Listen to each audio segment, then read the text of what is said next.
Good afternoon, everyone. Thank you so much for coming to our panel with 4 concurrent sessions.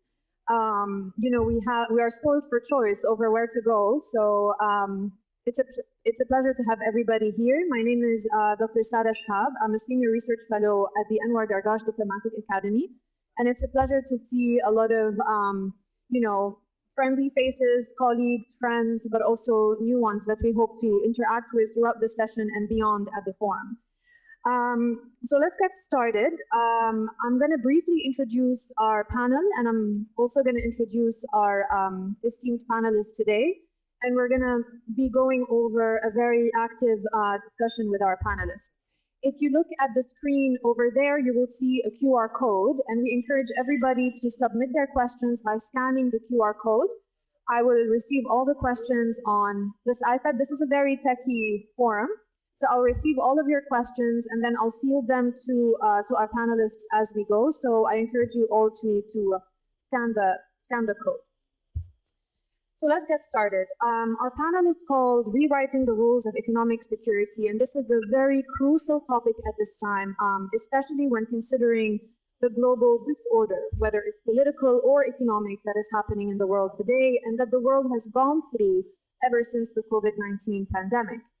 The town of Hili and this forum is all about trade and the exchange of ideas and the exchange of goods and services. But the economic problems that we face are quite substantial. His Excellency Dr. Thani Zayudi, in the plenary session that we just heard, spoke about economic fragmentation being pervasive or being the word of the day, and spoke about how the politicization, it's a mouthful, but the politicization of trade relations are actually impeding the smooth flows of goods and services between countries. And in addition to this problem, we can point out to the fragmentation of supply chains, the weaponization of economic relations, the trade war between the US and China, which actually might get worse should former President Trump be elected again in November, knowing how protectionist and isolationist he tends to be and how aggressive he is towards China. So all of these tensions are making it difficult for rising or middle or medium powers, whichever we want to call them, to navigate their own economic growth strategies and to maneuver their way into, growing their economies in a sustainable and secure way now and in the future. But with that reality, we know that states are still very much economically interdependent on one another, despite the fact that economic rivalries are rising. We also heard now about the great economic decoupling that we're still discussing, even though we know how crucial China is for the world economy, but we're still talking about decoupling. EU countries, we just heard, are also not growing as fast as they would like to, and so the problems are still abound. It might feel for many states that they're stuck in the middle, that they want to grow, that they want to have relations with different partners, and they want to do so without upsetting anyone, but most of all, they want to be secure. So how do you do that? How do you provide for your own economic growth and achieve economic security?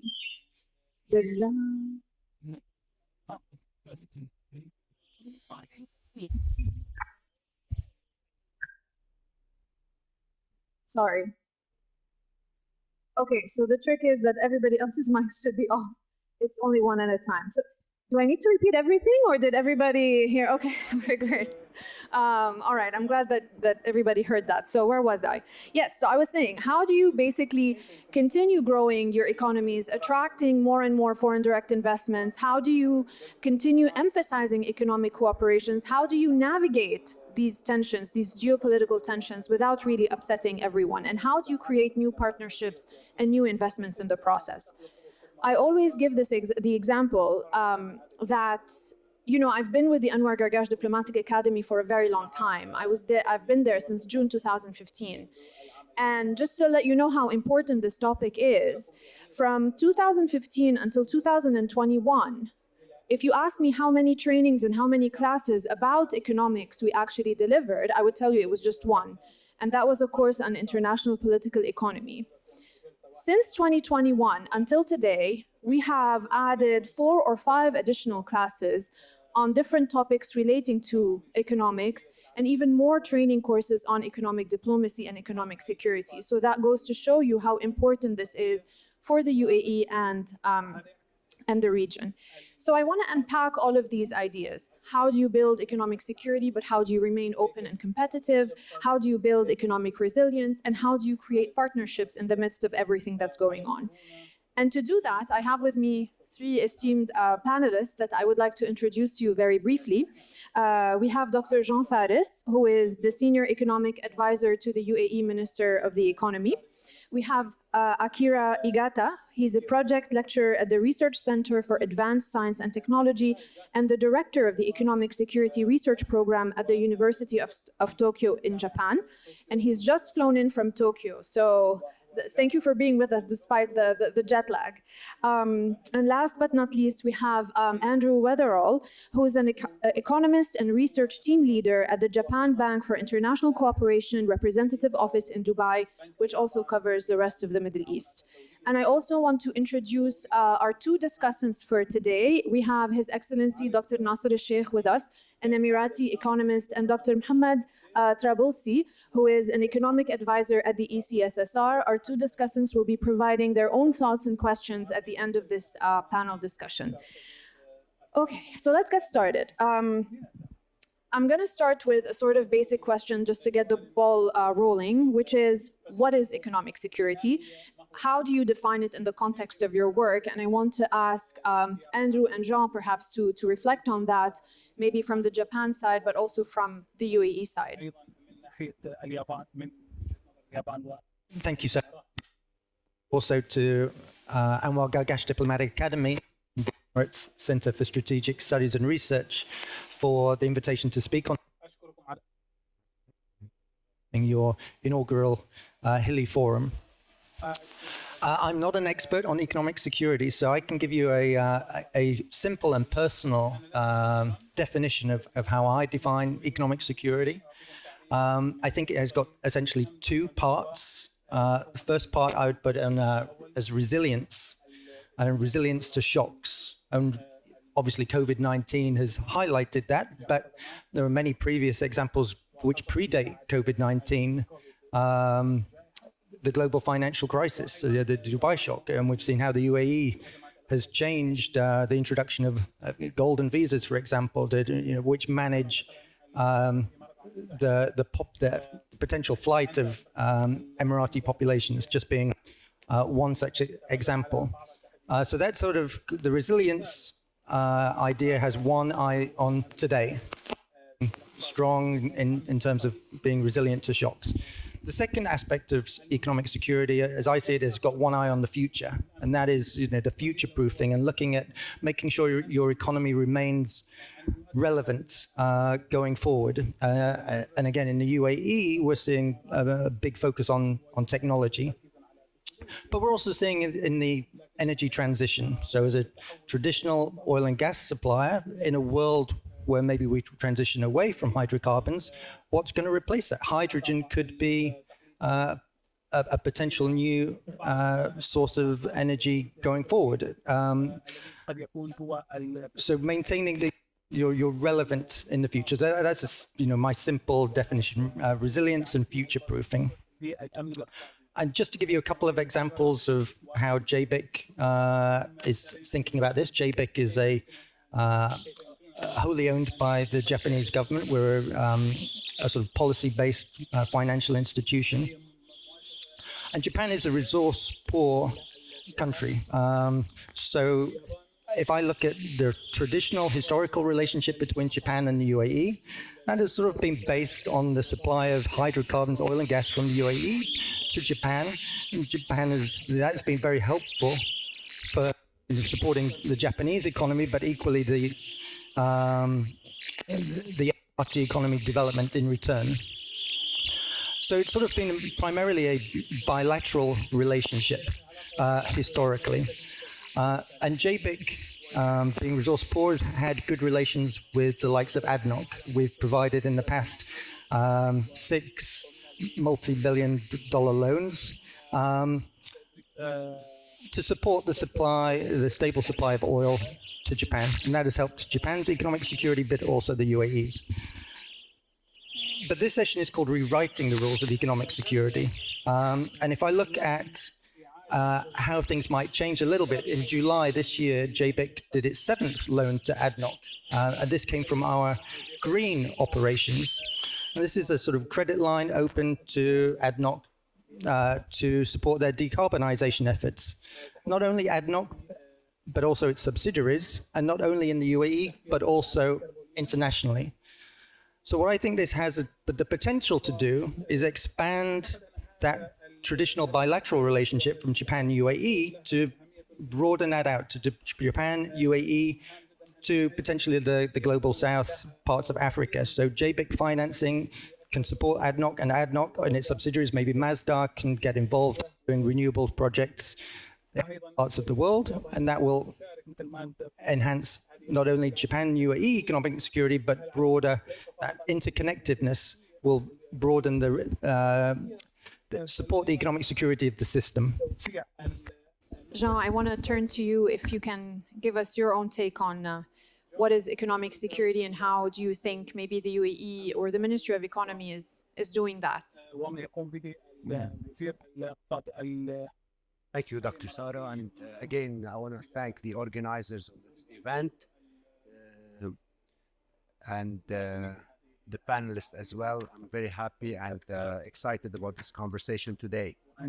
So let me just maybe try to respond a little bit to your question, Sara. The way I understand economic security is basically how to deal with risks to your economy. And the sources of these risks could be multiple risks, could be geopolitical risks, could be climate risks, could be technology or future risks. It is on. Okay, this is better. Okay, so, and the question is how to deal with these risks to ensure economic stability and resilience. So maybe to make it more tangible, I want to talk about some of the instruments that countries use to deal with economic risks. And then I want to mention an important point about the trade-offs between economic risks and economic growth.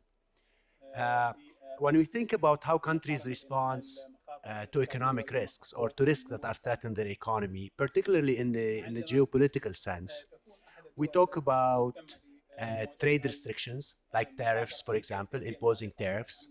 We talk about export controls, limiting exports of certain products of technologies to the rest of the world.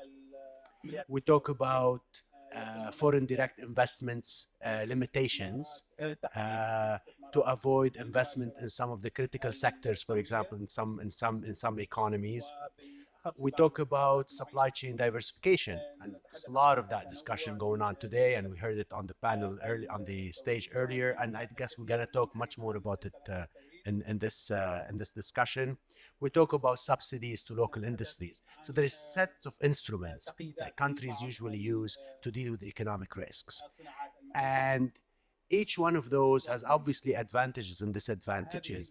And I want to mention one thing that is very important is economic risks there may be significant trade-offs between dealing with or ensuring economic security and potential economic growth. And I want to illustrate that with maybe a couple of examples. If we think about tariffs, for example, okay, now think about EV tariffs, what's happening between China and the US. Tariffs could be very strong instruments to deal with, say, geopolitical conflict, all right? But tariffs has implications on local consumers, it has implications on prices. Tariffs could be translated to reduce demands locally. So there's a lot of economic implications to tariffs. So when you impose tariffs, you need to be aware that there are some implications that your economy will go through. Supply chain diversification also is another instrument people use. But, it's not easy to diversify your supply chain. You have traditional partners, you have infrastructure, trade arrangements and agreements. And to shift, and to diversify would require quite a bit of, transaction costs and takes time. So it's always important to remember that to achieve economic security, which a lot of people are aiming towards, a lot of countries would like to ensure that, you have to take into account the economic consequences and some of these trade-offs. And as a result, you need to design your instruments, that will basically limit or minimize these economic implications. Thank you, Jean. So you started talking about the tools that we can use to basically deal with these risks and ensure more economic security. So I sort of want to turn to Akira, and I wanted to ask you, in your opinion, and coming from Japan and leading, an economic security research project in Tokyo, do you agree with the tools that Jean mentioned? What sort of other ways can we use to actually enhance economic security globally? Can you give us maybe a couple of examples of the Japanese case? Can you all hear me here? Okay, fantastic. So once again, thank you so much for inviting me. I just landed about 12 hours ago, so it might be the caffeine, it might be the adrenaline, but I'm going to try to keep this as lively as possible because I know I'll be crashing in the next 2-3 hours. So I completely agree with the two gentlemen before me regarding the definition of economic security. And since I teach classes on economic security at University of Tokyo, I usually give them a very simple definition, and that is that the tools are economic and the goals are security. But the thing is that if you look at the security of the goal, the Japanese government tends to take a broad interpretation in that it has some sort of security issues, but then as long as it contributes to the national interest, then they call it economic security, which means that some of the things that the Japanese government is doing at the moment with the name economic security is actually seen more as an industrial policy, and perhaps we can go into that a little bit later on. In terms of these economic tools, yes, supply chain diversification, supply chain resilience is one, but there are also other issues such as tools to counter economic coercion, from early warning systems to giving them some sort of a financial recovery for when they actually get economic coercion against them. Or we could be looking at some sort of a reverse economic coercion by making sure that we can deter other countries by making sure we have their supply chain strategic so that we hold on to certain strategic interests of other countries' supply chains. There's protection, there's promotion and partnership in critical and emerging technology. So this is AI, semiconductors, quantum, biomanufacturing, and so on. There's protection of critical infrastructure through cybersecurity. There's food security. There's energy security. So once again, as long as the tools are non-military, economic, and the goals of security, it's seen as economic security issues. In terms of the specific tools that the Japanese government has been establishing over the next couple of years, maybe I'll mention a couple, and you can cut me short once you think I've spoken too much. But one of the most important tool is called ESPA, Economic Security Promotion Act. And this consists of 4 different tools. And one of the most interesting one might be on supply chain. So I'll describe a little bit of that. Jean, you talked about the difficulties of actually diversifying supply chain and increasing resilience. And I think this is precisely because even if the government wants to de-risk and make the supply chains resilient, government doesn't have supply chains, right? It's the private sector, it's the companies that have supply chains. So there has to be some sort of a government incentivization scheme to make sure that the company would de-risk from certain countries which are high risk. And recently, these risks are measured in terms of the possibility of economic coercion, for example. And we've had many cases of certain countries engaging in economic coercion more than other countries in the past. So how the Japanese government decided to do this is by giving subsidies. So Japanese government has identified 12 things as strategic goods. These include things like fertilizer, so that's food security, LNGs, that's energy security, and then others like semiconductors, batteries, permanent magnets, these kind of more of tech issues. And if you're a private sector company working on these 12 strategic goods, then they can hand in a strategy of diversification, of increasing resilience to the government saying, look, let's say, just an example, we currently have a batteries factory in China, and we're 100% reliant on them. And once again, this law is country agnostic, so it can be any country. But then you can argue that relying 100% on one country is a bad idea. So we're now thinking about moving our factory to Indonesia. And then once we move it to Indonesia, our reliance on China will decrease about 30% in the next 5 years. And if the Japanese government thinks that this is in the interest of economic security of Japan, then the government would subsidize this private company up to 50%. And you've already seen a couple of dozen companies already getting these subsidies to start slowly moving away from these certain, once again, high risk economies so that they are more diverse, they are more resilient. There are more tools, but I'll pass it back to you. No, since we're talking about tools, maybe Andrew, I can also direct the question at you. I mean, how can we?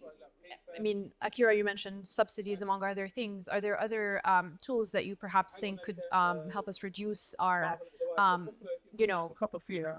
exposure to risk and maybe feel more secure? Perhaps not so much of a tool, but to pick up on the supply chain issue that Akira was just try to pick up a practical example that it applies to this region. The G20 last year that we had the announcement of the India, Middle East, European Economic Corridor. And as you mentioned, since COVID-19, particularly the dependence on China as a manufacturing base has sort of been highlighted, and people want to de-risk. So the opportunity to then produce in India and then ship those goods through the Middle East by ship and rail across to Europe, and having that alternative potentially to the One Belt, One Road, the Belt Initiative of China, backed by the country. So maybe the private sector will step in, but it's ultimately the government that first provides the sort of platform for then the country for the companies to at the private sector level to jump in and take advantage of. That would support the economic security and the diversification of those supply chains. Thank you, Andrew. I want to move on to a sort of another question, because we've been hearing a lot at this forum about medium powers or middle powers, rising powers, and these are the powers that are trying to navigate between the U.S. and China and trying to create new partnerships and being part of new groups and minilateral groupings to try and actually de-risk. So when we're talking about these rising or middle powers, however we want to call them, how can they counter this weaponization of trade that is happening? How can they navigate the economic rivalry that is happening between the U.S. and China? How do you see, for example, Jean, the UAE doing it? I think the UAE is doing a pretty good job at it. So I'd like to hear your thoughts on it, about how to navigate and maneuver among during this challenging time. Thank you, Sarah. And yeah, I agree with you. I mean, if you were listening to the earlier panel with Dr. Thani, our Minister of State for Trade, and His Excellency the Chinese Ambassador, there was a lot of discussion about what's the role of the middle power countries. And I think maybe there's I'll pick three things maybe, and that because they apply to the UAE in particular, that could be examples of a response of the middle power countries to what's happening in terms of trade weaponization. The first one is and we spoke a little bit about that, the diversification of trade. So obviously, the UAE was very aggressive in terms of new trade policy, where we went with these comprehensive economic partnership agreements, which are free trade agreements plus. And as His Excellency the Minister just mentioned earlier, we were successful in finalizing 11 CEPAs agreements, signing 11 CEPAs agreements out of 21 that's been under discussion. So trade diversification is extremely important. The UAE has been diversifying its economy over the past 50 years. 30 or 40 years back, we were heavily relying on oil and gas. As you may know by now, our economy is significantly more diversified. In terms of GDP contribution, the oil and gas sector is limited to less than 30%.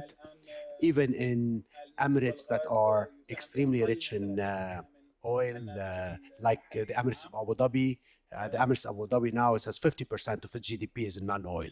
So the path to diversification has been steady in the UAE, and now in the context of global trade and economic security discussion, diversification of trade partners has been a new instrument that we've adopted past COVID-19, in addition to our regional partnership that we have as part of the GCC and the Arab world.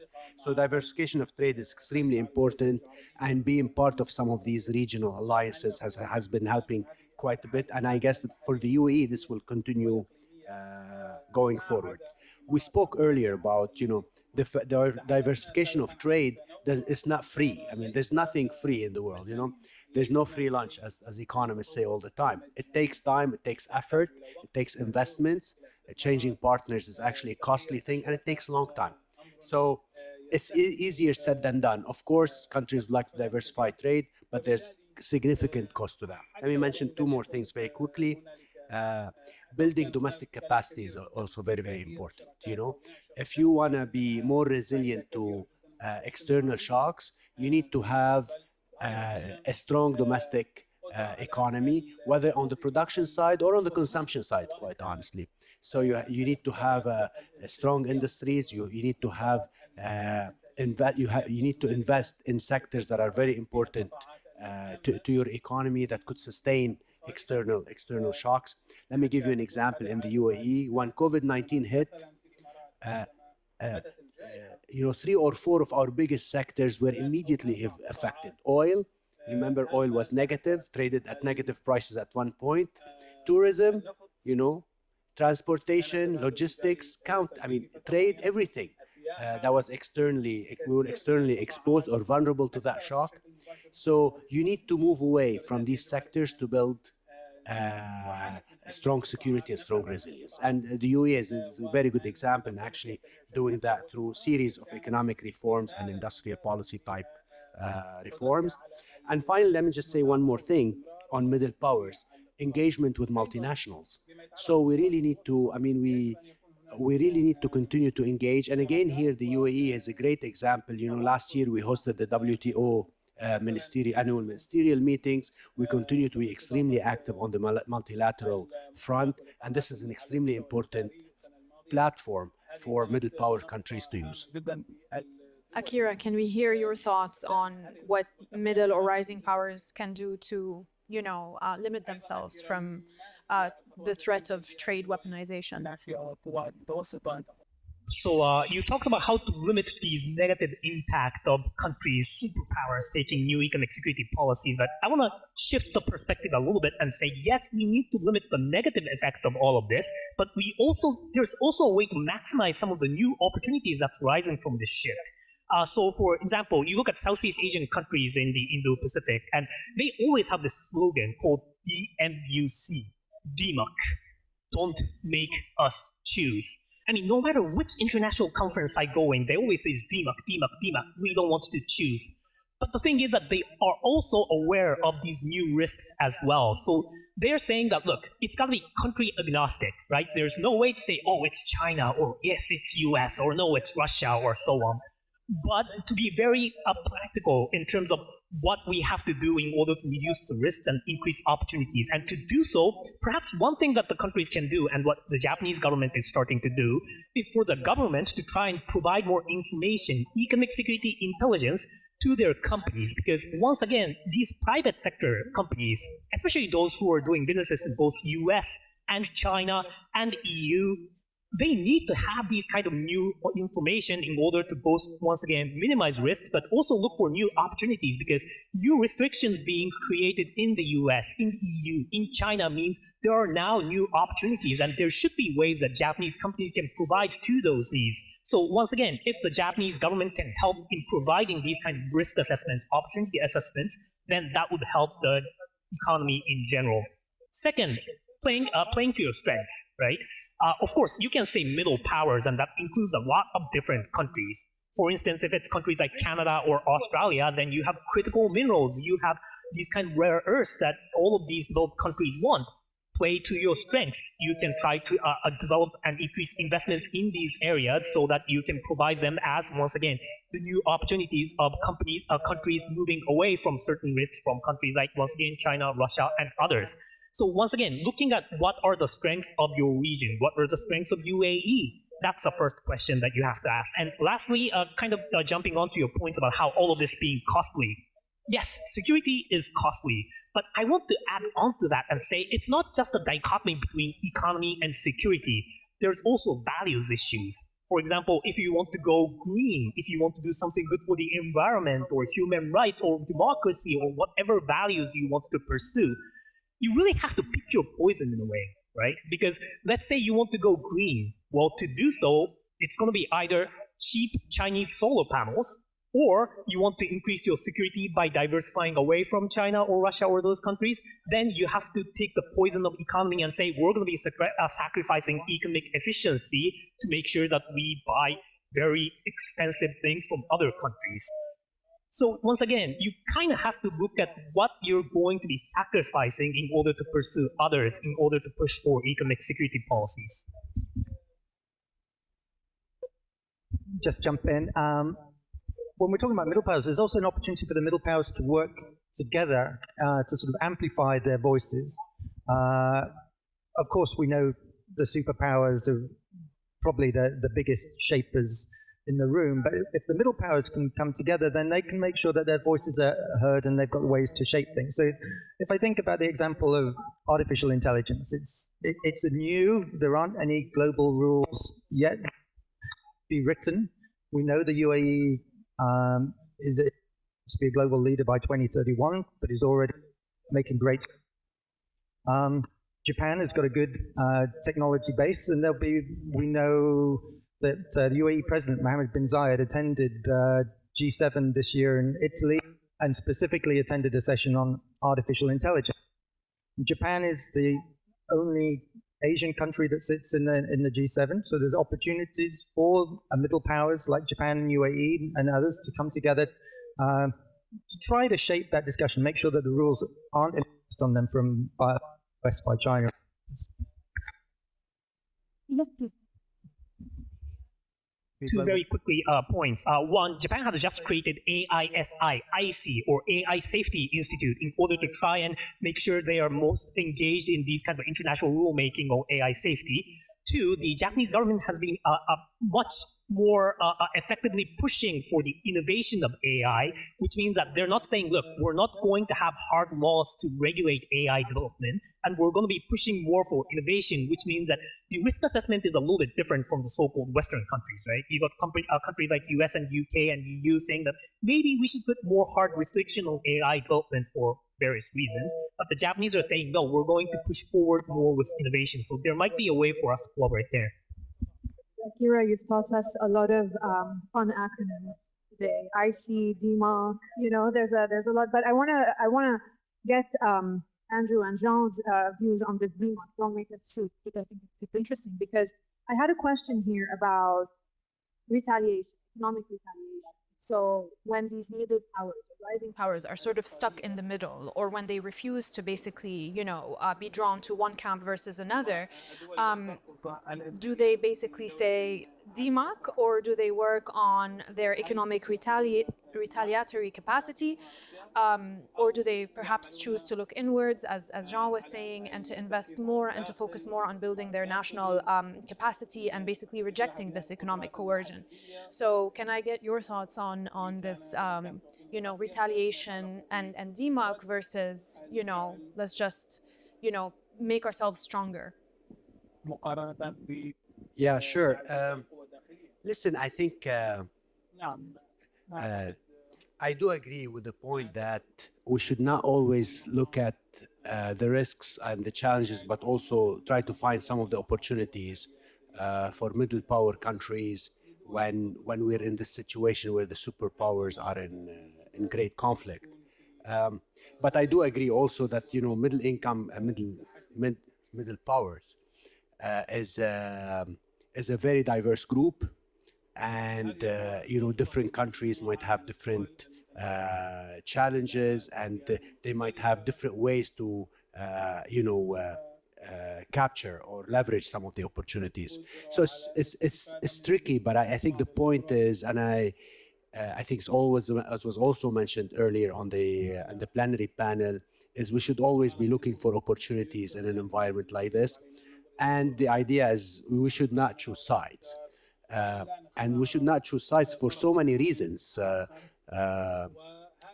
First, when you're too small and you choose sides, you don't know how things will turn. It's unlikely that you will benefit for this over the long term.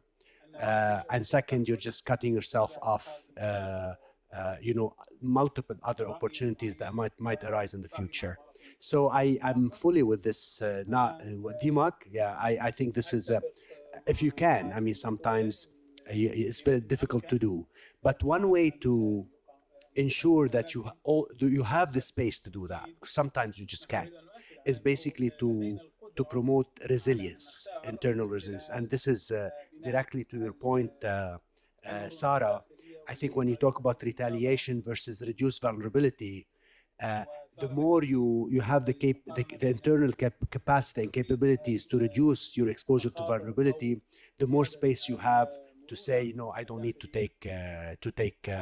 take sides. So I think why retaliation tend to be an easier way to deal with conflict. Like again, let me just come back to the tariff. It's easy to do tariffs. You go to cabinet, and the cabinet approves 10% or 100%, or in the US you need an executive order. You don't need that 100% tariffs on EVs from China. It goes out. It's immediate. It happens immediately. It doesn't require any initial investment from you, anything else.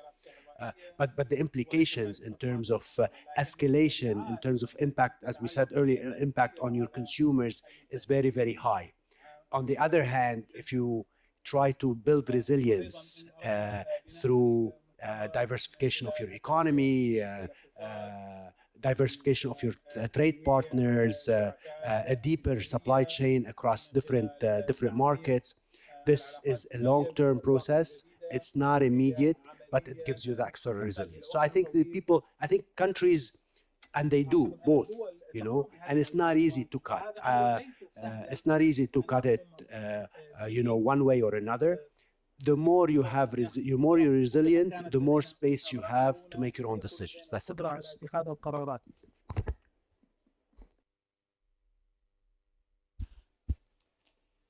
So just expanding on some of the you've made on. So I agree. You don't want to cut yourself off. I think if one of the things we heard, I think from the minister in the session was about activity and to become, more connected. And then the more connected you are, the more diversified your supply chains, the more resilient. But equally, once you are very well connected, it's perhaps more difficult to punish you, because you've got alternatives. And suddenly, if they do try to impose a punishment, they only end up hurting themselves. They'll hurt you a little bit. They'll hurt themselves a little bit. It ends up being a lose-lose issue. So, if you can become, more resilient and connected, then that will help you in that way. As you mentioned, there are some examples when it is possible, and countries themselves are having to. UAE, who did the minister. The example himself, I think, in certain sectors, are making choices. Artificial intelligence being one. We saw the Microsoft deal with G42. I think as a condition of that, G42 has had to swap out some of its Chinese hardware. That doesn't mean that UAE is breaking relations with China or anything. That just means in certain sectors, in certain decisions, when the UAE says, no, we need access to the most advanced chips that are available to us at the moment, and US is leading in that area, we have to make certain decisions. Last point, I think it's important to realize that DMUC isn't about being right in the middle, right? Let's say US is 100 and China is 0 or Russia is 0. It doesn't mean DMUC is right there on number 50. Some countries are closer to the US. For example, 20% of imports and exports of Japan is with China, but in terms of security, we're much closer to the US. So if I were to put Japan onto this 0-100 scale, Japan is probably closer to the US. And then you can start thinking about, well, where would UAE be? Where would South Korea be? Where would all of these countries would be? So once again, DMUC isn't about 0 or 100. It can be right somewhere right in the middle to maximize your risks and not minimize your risks and maximize your opportunity. Second, on your original question about countering economic coercion, I like to use the conceptualization that has been created by nuclear deterrence, because I think there's economic security deterrence as well. So very quickly, there are two types. One is called deterrence by denial, and another one is called deterrence by punishment. Deterrence by denial means that even if they decide to engage on economic coercion against you, because it's not effective, they wouldn't engage in coercion in the first place. So this includes supply chain diversification, reshoring, bringing your supply chain back to your own country, friendshoring, bringing your supply chains to your trusted partners, or early warning systems. When it looks like you're going to get coerced by economics, then there would be an alert system so that we can shift our supply chains as quickly as possible. There is coercion insurance, where if someone is targeted by these kind of economic coercion, then we would help them financially. There are potential for boycotts or consumer trying to motivate consumers to buy certain things, as we have seen for example, certain coercion against Taiwan, when the Taiwanese were coerced by China that they're not going to buy the pineapples anymore. The Japanese company swooped in and bought all of these pineapples. When, once again, sorry, China is coming up a lot, but when China coerced Lithuania, Lithuania couldn't sell its alcohol to China anymore, so we tried to buy Taiwanese bought all of these Lithuanian liquor. And now, because China is stopping the imports of all of these Japanese seafood, we got all of these different companies, allies and partners, buying Japanese scallops and all of these Japanese seafood. So these kind of collective boycotts, once again, it's a play on words of boycotts. You buy something for political reasons. These can help. So these are deterrence by denial, but I also think that it's important to prepare for deterrence by punishment, which is that, look, if you coerce us, we're going to coerce back. And this is the ACI, the anti-coercion instrument that the EU has. And I think it's important that the Japanese government doesn't openly say this. The Liberal Democratic Party's majority party in Japan had said we should start considering this, but it may be important to try and track our own supply chains to see what type of strategic supply chain vulnerabilities we have on other countries, so that if other countries decide to engage in economic coercion, I'm not saying hit them back, right? But just showing them the list to say, look, if you hit us, then we got all these things that you need too. So let's think about this. Yes, I completely agree. Thank you, Akira. I've received 5 questions from our audience so far on my iPad. So I want to thank our audience for being very, proactive and sending through their questions. But before we open up the floor for these questions, and do keep them coming if there's a burning question that you want to ask. I want to turn to our discussants to get their take on, and perhaps, I don't know if we can give them a microphone as well so that everybody can hear them. We have Dr. Nasser al-Sheikh, His Excellency Dr. Nasser al-Sheikh, and Dr. Mohammed Trabilsi. And if we can get started with Your Excellency, what are your thoughts on everything that our panelists have discussed? Can we maybe perhaps wrap up their main findings? We would be honored to hear your thoughts. Well, the honor is all mine. I mean, okay. The honor is all mine. It's interesting to hear 3 different definitions of economic security, which shows that it's still work in progress. I come from a generation that went to the US in the mid-80s. We were taught about GATT. For those who do not know, that's the General Agreement on Tariffs and Trade, which transformed into the WTO. We were instilled with the theories of Porter, competitive advantage of nations, and so on. But in recent years, all of these have been thrown out of the window. Now, all of these were okay when it was serving the interests of the Western Hemisphere, but now we're seeing America first, and we're seeing other movements, in Europe and so on. So, I mean, hearing three different definitions, I mean, it's just a testament that still it's work in progress. I think what fueled that, even, I mean, the pandemic, a lot have been said about supply chain, and the pandemic, I mean, made countries realize that there are certain industries that have to be done in-house in the country. You cannot rely on others. Then comes the unilateral sanctions and weaponizing currencies, weaponizing monetary systems, and that made, I mean, still talking about economic security, that made some countries think the question that was never asked before: what if that happens to me? And I see a country like the UAE expediting and accelerating the local payment network. So if whatever happens, our transactions are still going on. Now, to mitigate that, I mean, we're dealing with something unknown. It's being formed, but I mean, to deal with that, I mean, Dr. John, I mean, has been talking about the CEPAs and so on, economic corridors. There was 180 degrees, just like what you witnessed in Agda. I mean, there was 180 degrees shift in foreign policy when, I mean, we are guided by our economic interests, and that happened about 3 years ago. So yes, I mean, we attend the G20, recent meetings, but at the same time, we're actively attending BRICS, which is, an economic, new bloc. So I think, I mean, countries are trying to mitigate that. I mean, it's still unknown, it's unfolding, but when I look at the UAE's experience, we are looking at it with an open mind, trying to create options, and thank you for this. Thank you, Your Excellency. If I can now turn to Dr. Mohammed Trabelsi for his remarks, and if you have questions as well, please feel free to direct them.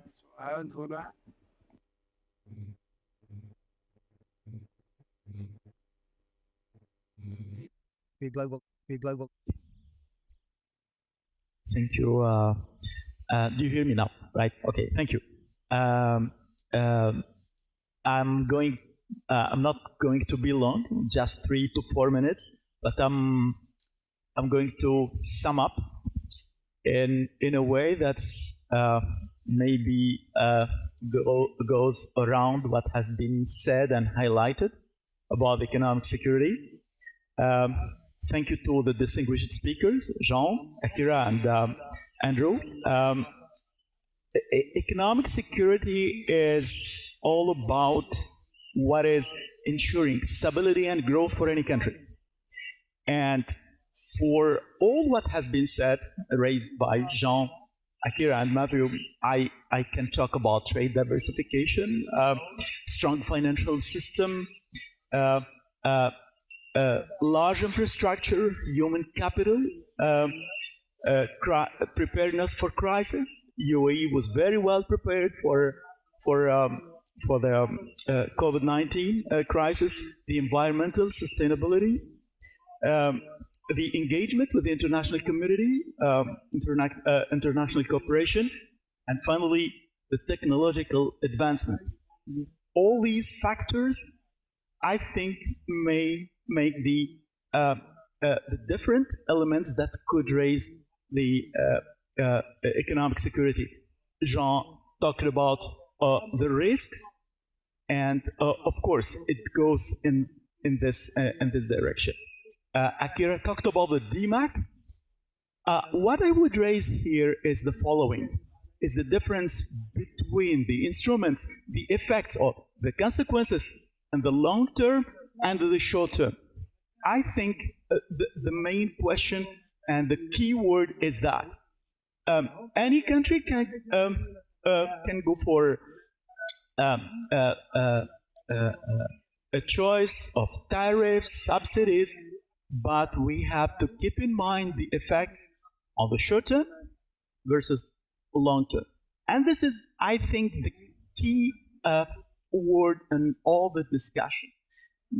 Because risks and opportunities, yes, but what I have here, and I will finish by this, what I have in mind is all the voices raised after the raise in tariffs to 100% on Chinese EVs by the US.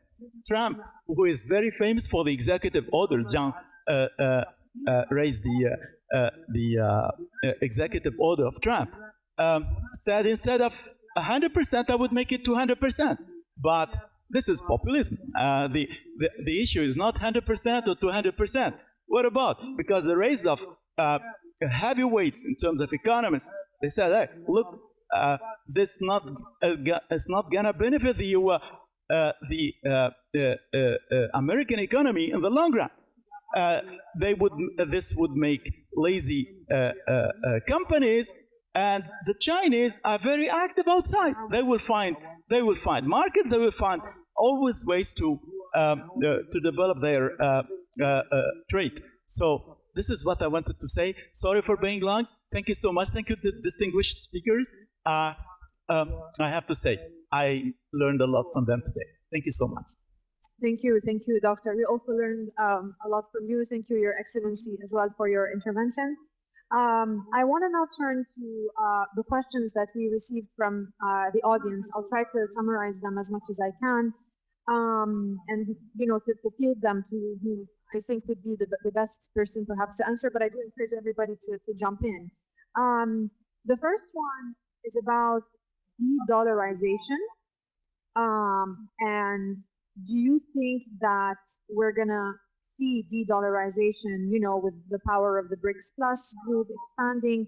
Do you think that this is going to be an option down the line? And is it something that will perhaps reduce economic security down the line? So I'm not sure who wants to start with that one. Andrew? Sure, I can give some sort of high-level thoughts, and I think His Excellency already mentioned briefly the need to consider alternative payment options, and the UAE is developing those. We've seen some of its oil now priced, I think, in rupees, maybe only small volumes, but testing the waters and maybe having working out plans for, if necessary, being able to do more, and maybe in the future we'll see that in RMB as well. And things like the Enbridge digital currency project. This might come back to A, having optionalities, and B, making potential threats of, if you ever got on the wrong side of the US, their ability to impose economic sanctions, and making sure that you have those alternatives ready. Now, I'm not advocating at all for changing the dollar peg or radically shifting anything, but as we've said, we don't want to, part of economic security, you don't want to be overly dependent on one particular source, whether that's for a particular product or maybe even making payments through a particular currency, and having options has got to be a good thing. On to another question about Japan. So I think, Akira, you're the one who's best poised to answer this. So has Japan's focus and concern on economic security changed its overall foreign policy? Or has it only impacted Japan's foreign relations with a few countries, such as China? So how has Japan's basically focus on economic security spilled over into its foreign policy, if at all? Who asked that question? Can we know? Okay. All right, so we're going to now turn into foreign policy. Sure. Maybe quickly on the de-dollarization. If I were to give a longer answer, it would take 30 minutes, so maybe just 30 seconds. I think dollar is greater than the US. Yes, US power is declining in the world, but I think the dollar would stick around longer than the US hegemony. If you want to know the reason for this, then maybe we can more about that during the coffee break.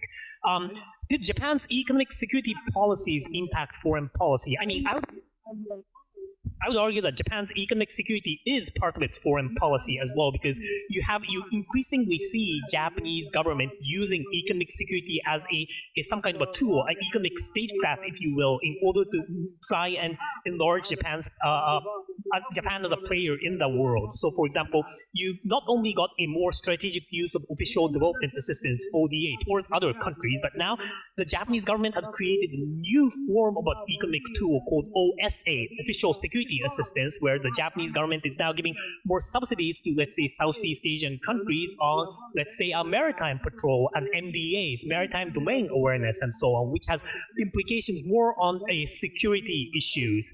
So, and of course, there are, other tools like, foreign investments, and maybe sharing intelligence on economic security issues with other countries so that we can cooperate with together in a better. So yeah, economic security is increasingly becoming a effective tool of Japanese foreign policy, and I don't think that the fact that economic security has become central in Japanese politics have changed the overall direction of Japan's policies toward, let's say, China or Russia or the U.S. I mean, Japan has long been a strong ally of the U.S. This will probably continue. Japan has been always a little bit skeptical about China and Russia, and that's probably going to continue. So I would say that economic security is more of a dependent variable than the independent variable for those of you who know political science. Thank you, Akira. I think I want to ask a question to Jean, and it's about foreign direct investments. So FDIs play the role of a catalyst in ensuring economic resilience and security, especially when directed towards strategic sectors such as logistics, supply chains, advanced tech, etc. How can governments and the private sector utilize this tool, FDIs, more effectively? Who asked the question? Did that person leave? Okay. Yeah, thank you. Thank you for the question. Well, of course, FDI is a very important enabler for economic growth and economic development. And because of that, you see a lot of countries, a lot of governments focusing on attracting more and more FDI to their economies. And let me say, you need to work hard to make sure that investment is interested to flow into your country. So you need to have a very friendly business environment. You need to have a rule of law and stability in your political system that is very well recognized globally. And you need to also have the institutions that will enable basically investment to flow into productive investment opportunities. In the UAE, the UAE has been doing extremely well in terms of attracting FDI. Every year now, since COVID and before for that matter, we've been hitting historic records in foreign direct. This is every year our FDI increases, even in environments where global foreign direct investment shrunk in the past year. We continue to grow. In the past 2 years ago, we continue to grow. And that was driven by a very strong economic reform agenda, increased the attractiveness of the UAE, and obviously also the UAE has recognized, first-rate infrastructure, connectedness to the rest of the world, more markets, everything, the whole package that will make it basically interesting for FDIs to use.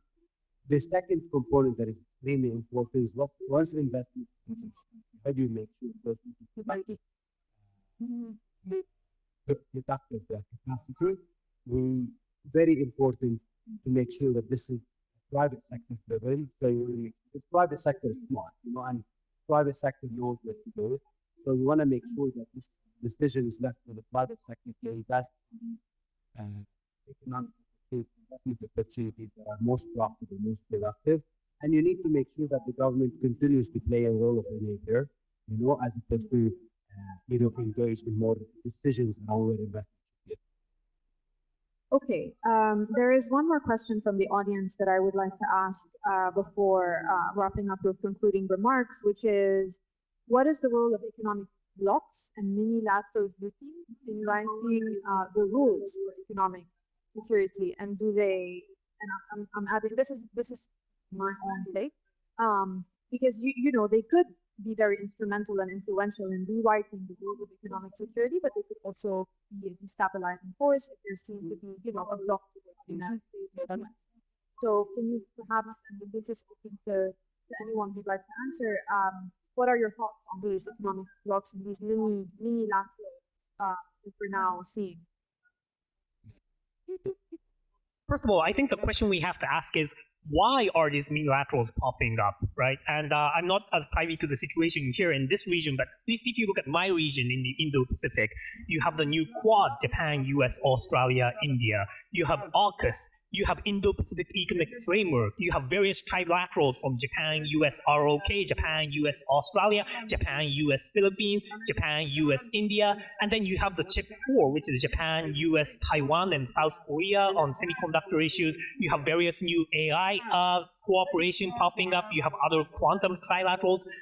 And my analysis of why these have been popping up is because the international institutions that we used to have are not good enough to address the new problems of economic security risks that we have faced, right? I talk to the Americans and they say, look, the WTO system is dead. We have something else. The Japanese say, look, it's not dead yet. It's like a zombie, right? So we have to try and bring it back to life. And I think Japan and EU is a little bit closer on this regard because we don't want to rewrite the whole rules of economic security, the whole rules of entire new playbook, if you will. We think that we can just amend a few things and we can fix the situation. Whereas you've got the Americans saying that no, we're rewriting everything. So once again, DMUC isn't just about 0 or 100. There's a way to say, look, we're against certain things, but we're also against your guys, so we have to try and find the third way, if you will, and the third way doesn't have to be right in the middle. And then, so yes, now that we have all these minilaterals, is it good for rewriting the rules? I would argue that in a way it's effective if all of the right players are in the game, right? So for example, we talked a lot about AI today, but if we have countries that have no, a country that has no research institutions in universities, no companies working on AI issues, then would having them at the table be effective? And my argument would be no. So for AI, we should have countries with those technological capabilities to be at the table. So that would be one type of minilateral. And then for quantum, maybe we would have a different minilateral. For bio, we would have another one. For countering economic coordination, that's more general, so we should have a larger group. So in a way, that's why we have a different kind of minilaterals, to be more sector-specific groupings in order to deal with all of these specific problems. Akira, we need to come up with something, an alternate, not an additional thing to don't make us choose. I'm thinking we can go for we choose everybody, or we choose because if I look at the UAE, I know it's not. I'm sure you can think of something better in, over lunch. But what I look at the UAE, and yes, they've joined BRICS, but they're also joining I2U2. They're not saying we're not picking sides. Don't make us choose, but they're saying we want to engage with everybody. So if there's a minilateral that is going to advance our interests in this area, yeah, we want to join, and equally want to join with the other side and have our voice heard within that grouping or the alternative. Diplomacy. Agile diplomacy. Also add one more point. The proponent for multilateralism, the key argument was that we have these global problems, we need global solutions. As such, we need to go towards multilateralism. Now the question is, as we see these different blocks emerging, is it that we solve the global problems and now we're only dealing with regional sector-specific problems, or did we fail basically? So it's not really clear. I think we're going into a new phase where we're going to see new alliances. I don't think anybody has the answer whether this is the right way forward. People arguing that a number. So we don't know yet. And I think maybe if you have this question in 5 years down the road, you will have very, very different. My guess is just everybody's experimenting with this. And we don't know what's going to happen. I've been told by our the conference organizers outside that unfortunately our time is up and everybody is waiting to go to lunch. So I don't want to basically delay this further. I know people here are very hungry. Please join me in thanking Akira, Jean, and Andrew for their, and of course our discussants as well for their remarks. And we do encourage you to continue these conversations over lunch outside. We look forward to seeing you tomorrow for panels on geotech. Thank you so much.